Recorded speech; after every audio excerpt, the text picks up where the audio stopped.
baru masuk beberapa bulan kemudian yang sekarang ya yang dulu Anda percaya Anda? yang saya dengar Mas Gita ini kalau mengajar itu menarik audiens. Itu pendengarannya tepat. Tidak tahu ada numerologi senja Rekam lewat. lagi rekaman sampai nanti tak tekan di situ dulu.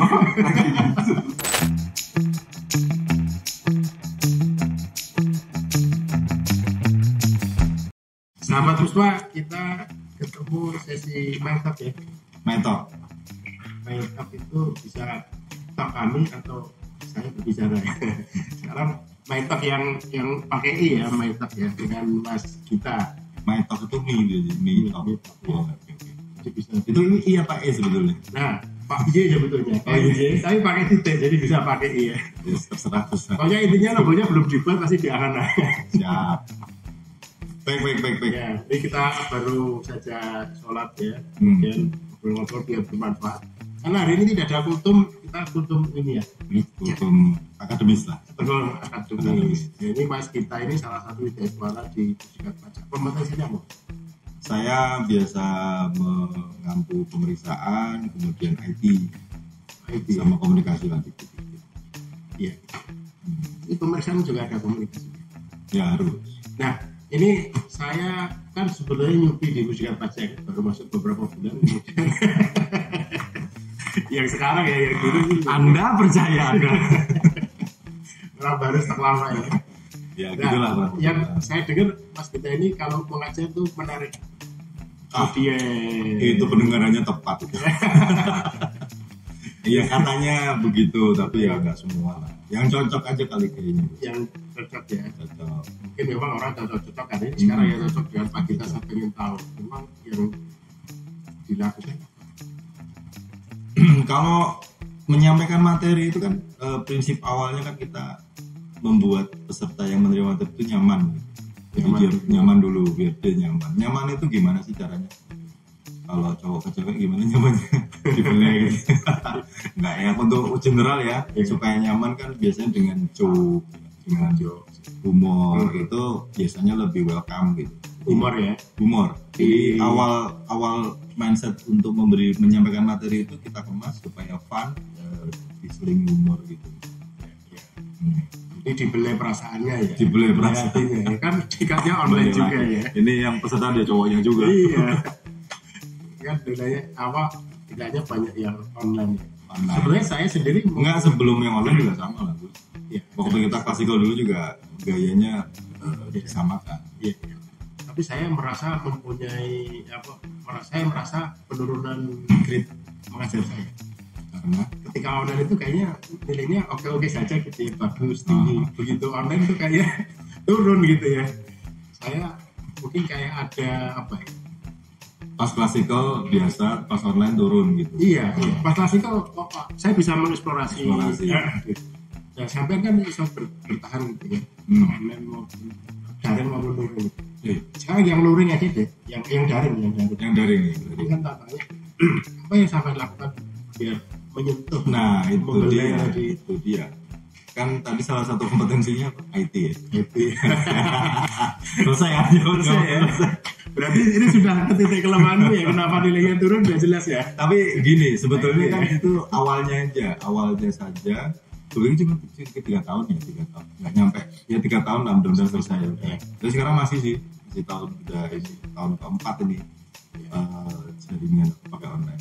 Jadi ketika awal itu memang berusaha untuk adaptasi secepat-cepatnya dengan teknologi yang digunakan di online-nya. Dulu kita masih pakai Zoom. Nah, Zoom itu awal-awal sebelum mungkin ya, karena sudah familiar dengan lebih dulu dari yang lain, sudah pakai Zoom itu udah nge-host sendiri udah bisa, tidak tergantung teman-teman pelaksana. Jadi lebih kalau ada ini kita langsung tanggap. Sampai belajar di mana?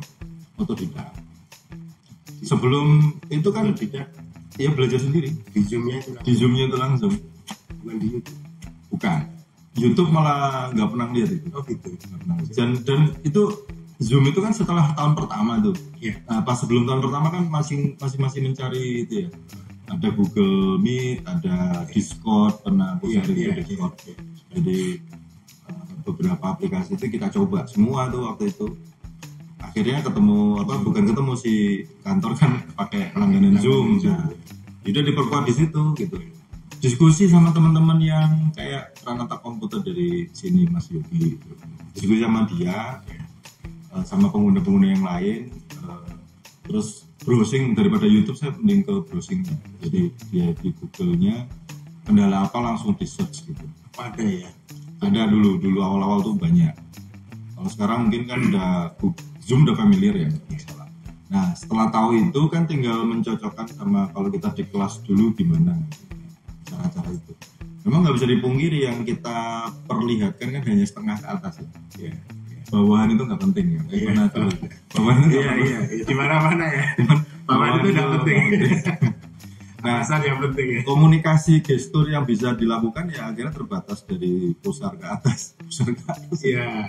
Pusar ke atas. Ekspresinya ya. Ekspresi yang nanti kita detailkan dulu. Saya mau ke teknologinya dulu ya. Ternyata dari fitur-fiturnya Zoom itu dikulik sendiri. Akhirnya menemukan ya.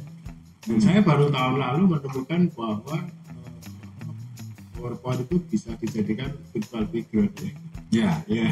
Dan ketika saya mengajari itu ternyata berdampak juga ya. Teman-teman kaget loh kok bisa muncul di situ. Ya, satu fitur mungkin Gus yang bisa ini ya, yang powerful juga. Tapi ini memang kelas praktikum komputer contohnya kayak aplikasi atau kelas praktek di Indonesia yang bikin bersama.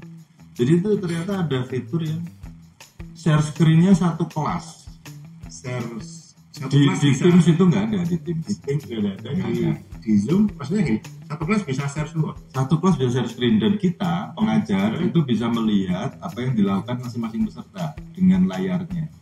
Kalau ini saya belum tahu. Nah iya. Jadi kayak kalau di kelas kita ini kerjain ya, terus kita lihat-lihat gitu ya. Iya. Kita jalan datengin satu-satu di meja. Itu di layar gitu ya. Tapi di layar. Satu ya.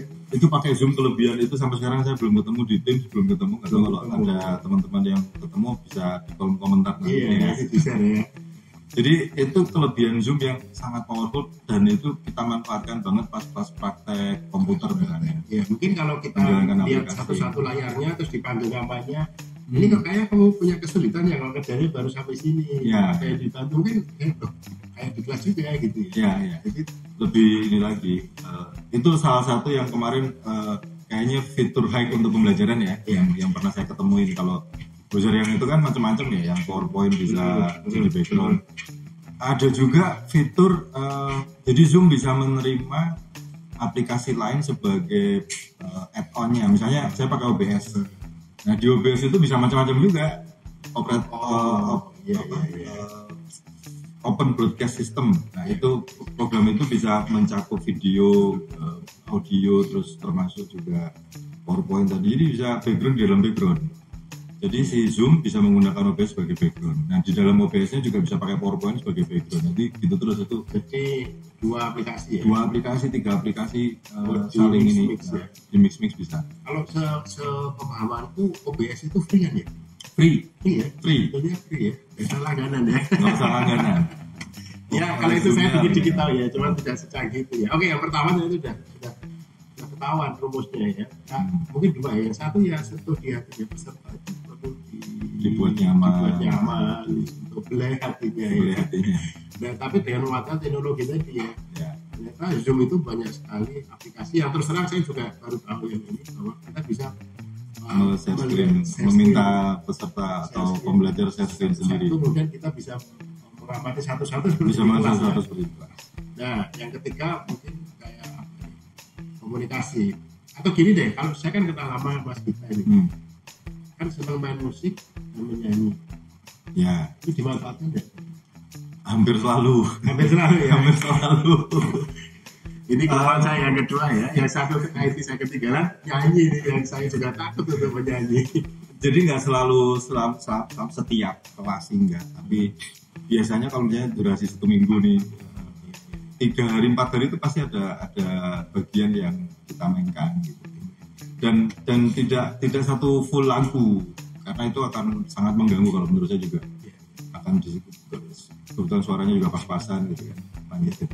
Tapi itu sebagai pemberi nuansa aja bahwa kita relax, enjoy. Paling memberi kesan ya sebetulnya, bukan tampilnya ya. Bukan tampilnya, no. Dan milih lagunya juga termasuk tema lirik. Misalnya kalau kita mau tutup kelas kan biasanya datang pergi. Udah Itu kayaknya lagu baru ya? nah, Iya lah, sama sih. Endang Sukamti. Oh, Endang Sukamti. Padahal saya kenal loh Sukamti.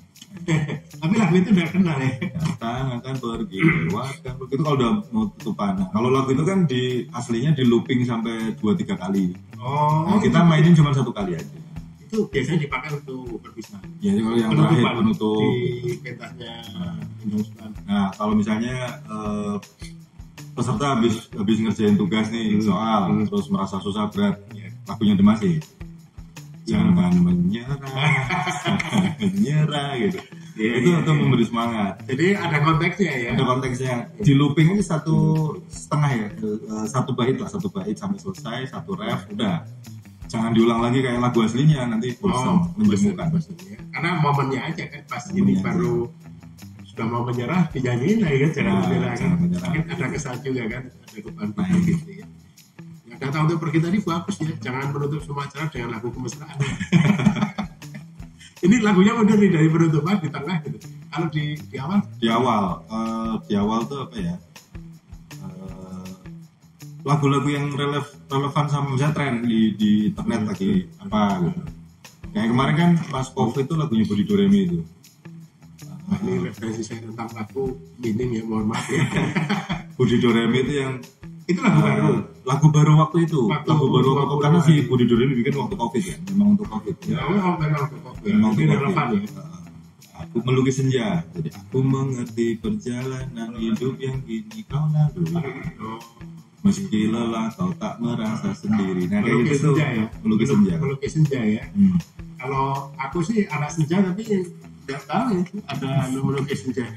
Lewat. Lagi rekaman. Sampai nanti tak tekan di situ dulu. Ada gangguan.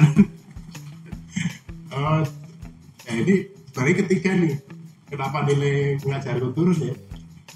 Saya tidak update terhadap lagu-lagu peserta ya. Itu kan tadi pertanyaan karena kebetulan Gus kenal dan tahu aku. Iya. Misalnya gini, Gus tak balik. Iya. Dan jenengan kan aku tahu hobinya fisik atau role play ya. Mengapa tidak menggunakan kelebihan-kelebihan itu untuk pada saat itu? Jadi kan sebenarnya kan berawalnya dari kelebihan kan. Iya. Why bukan kita ya? Why gitar? Why lagu? Karena saya kebetulan punya hobi di sana, punya kelebihan di sana. Nah, kalau yang lain kan bisa memanfaatkan itu juga. Kalau menurut saya gitu sih, Gus. Saya bisa, tapi tidak bisa di semua dilat. Karena hobiku itu kan filsafat. Saya punya cerita-cerita yang mendalam, tapi tidak cocok untuk anak-anak muda. Terus juga dilat yang kayak penyuluhan, kayak pelayanan. Tapi kalau dikatin, kalau misalnya dimodif filsafat for beginner gitu loh. Nah itu yang saya belum bisa. Artinya kadang-kadang gini, kadang-kadang cerita saya itu membuat orang merenung, jadi tambah beban. Saya tidak punya cerita untuk fresh, keadaan yang berat gitu ya. Sebenarnya saya bisa, karena saya kan belajar stand up. Cuman kelemahannya stand up itu kalau sudah dipakai dan bisa dipakai lagi, ya kan sudah dapat gitu kan. Masa nanti siang saya pakai itu kan tidak bisa. Nah kalau lagu ini kan lagu yang sama bisa dimainin. Bisa kan, saya ada tugas pagi, jangan menyerah gitu. Nanti sore ada tugas lagi, jangan menyerah lagi. Callback lagi mas. Ya, callback. Dan kalau lagu kan enaknya dimainin model keroncong, sore dimainin model rock gitu bisa juga dengan lagu yang sama. Jadi packagingnya beda, tapi kontennya sama. Ya, iya sih itu beda. Ya, sampai ya mungkin kelebihan yang perlu dicari apa yang bisa fleksibel dan adaptif. Iya. Memang intinya mungkin itu ya. Apa sih kelebihan kita dan itu yang dimanfaatkan. Ya. Saya mungkin tidak akan bisa menyanyi sampai saat ini kalau saya belajar itu waktu lama. Tapi mungkin betul tadi sampai memberi masalah. Mungkin storytelling saya bisa membawa.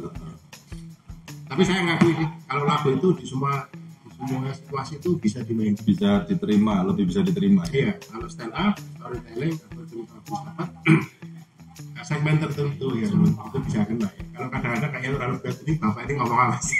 Ya pernah pengalaman itu kayak pengisi terus pesertanya itu senior manajemen kepala seksi ya. Nah itu memang budaya lagunya harus nguliknya misalnya kayak lagunya Pos Plus gitu ya, Bujangan gitu. Itu saya juga pernah mengulik tapi tidak dinyanyikan. Andai kau datang kembali itu juga lagu-lagu yang cocok dengan. Jadi memang harus melihat topologi peserta pembelajaran. Ya. Mungkin karena kebetulan sering sama yang muda-muda ya lebih cari yang keren aja. Ya ini saya rasa faktor kunci juga ya. Karena kita semakin bertambah usianya, peserta kayaknya semakin muda ya. Semakin muda. Jadi jarak kita dengan peserta ini semakin jauh gitu ya. Ini udah dulu kan peserta yang muda-muda itu masih di atasnya anakku gitu. Iya. 8 tahun jadi udah suara. Ternyata peserta sekarang itu loh udah lebih muda lagi dari anakku. Jadi adik kelasnya anakku itu. Ternyata kita tambah tua ya. Iya. Tapi bagaimana beradaptasi itu juga poin bagi saya. Nah, satu poin yang kalau misalnya mencari tren kan sekarang kita punya kayak TikTok, terus punya apa yang ada di situ lah pasti tren itu short ya, itu memang cerminan tren kekinian gitu. Itu bisa kita istilahnya paling nongkrongin TikTok sama Instagram atau sama YouTube Short itu paling 15 menit udah tahu esensi trendingnya apa gitu. Tren gitu. Kayak terakhir tuh ada yang joget sekarang, yang joget rambutnya keriting sama nana yang gerakannya cuma gerak-gerak senam itu. Itu ngetren itu. Dan itu saya juga tidak tahu. Nah itulah. Tapi ya oke, saya rasa ini ada beberapa pengetahuan ya. Kalau kita beri judul apa ini? Pengajar asing atau apa ya? Mengajar rileks. Mengajar rileks ya. Belajar rileks atau belajar yang rileks? Memberikan suasana belajar yang rileks. Iya. Itu tips-tipsnya tadi ya. Get the audience ya. Dapatkan perhatiannya, manfaatkan IT. Ya ini yang koreksi juga bagi saya. Kemudian manfaatkan kelebihan kita. Ya. Dan kelebihan kita, saya sangat setuju sekali nyanyian itu akan menjaga suasana. Tapi itu kelemahan saya gitu kan. Ya, saya bisa storytelling dan stand up, mungkin itu yang harus digunakan. Nah ketika yang keempat tadi update tapi update sesuai dengan peserta ya. Iya. Di luar suasana atau konteks pembelajaran kan itu digunakan juga untuk supaya dekat ya. Raport ya. Itu di raport ya. Jadi satu topik yang sudah diketahui secara umum itu lebih mudah dibicarakan daripada topik pembelajaran baru akan diketahui sama mereka. Jadi salah satu ininya. Salah itu ya yang bisa kita dapatkan. Memang kita tidak mendiskusikan bahwa materinya kalau tidak penting, bukan. Materi itu sangat penting justru disampaikan, ya, kan? Harus disampaikan. Tapi kalau sudah berani ngajar ya sudah menguasai materi. Iya. Nah, ini kemasannya agar materi itu menjadi. Kalau sebelum kita bicara tadi membelai peserta, terus menguasai IT atau menguasai peralatannya, terus bisa menggunakan kelebihan atau lagu gitar itu. Tapi kita belum menguasai materi, jangan ngajar ya. Nanti jadi show ya. Itu yang pertama. Bahkan tanpa keempat ini, asal menguasai materi dulu, Anda bisa jadi menyampaikan menjadi delivery materinya tetap bisa. Baca paling kan nanti kalau ditanya bisa jelasin gitu. Iya. Ini membuat belajar itu semakin asik dan tadi tujuannya apa tadi? Kita mendapat apresiasi yang ya dari peserta cukup baik lah. Iya. Karena memang proses belajar itu kalau berkesan akan diingat dalam jangka waktu yang lebih. Saya rasa itu ya. Ya, makasih Mas kita. Sama-sama. Oke. Hebat usaha. Kami itu biar waktu. Dulu. Iya.